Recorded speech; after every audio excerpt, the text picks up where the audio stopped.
In today's video, I'm going to teach you how to upload zip files to Google Drive on a computer.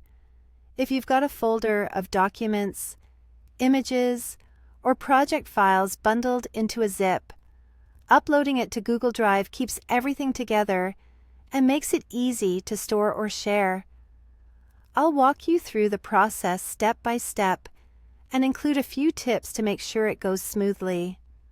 First, open your preferred web browser and go to drive.google.com. You can type the address directly into the address bar, then press enter.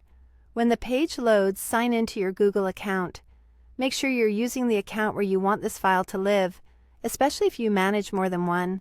If you're already signed in, you'll land right in your Drive. On the left sidebar, click My Drive. This is your main space, but if you want the zip to live inside a specific folder for better organization, open that folder now.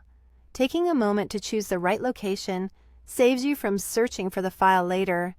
Next, look to the top left corner and click the New button. This is the starting point for adding anything to Drive. From the menu that appears, select File Upload. Your computer's file picker will open so you can choose the zip you want to upload. Navigate to the folder on your computer where the zip file is stored. Zip files usually end with .zip, so keep an eye out for that extension. Click the file once to highlight it, then click Open to start uploading.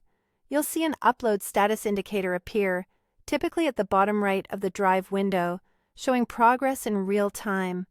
Now, wait for the upload to finish.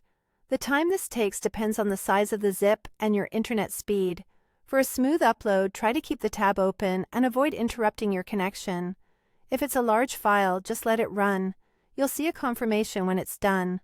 Once completed, your zip file will appear right in Google Drive, in the location you selected, and it will remain compressed. That means it stays as a zip file, preserving the folder structure and file names inside. You can leave it as is for storage or sharing, and anyone who downloads it later can unzip it on their own device. That's how you upload a zip file to Google Drive. If this video helped, please like, subscribe, and share. Thanks for watching.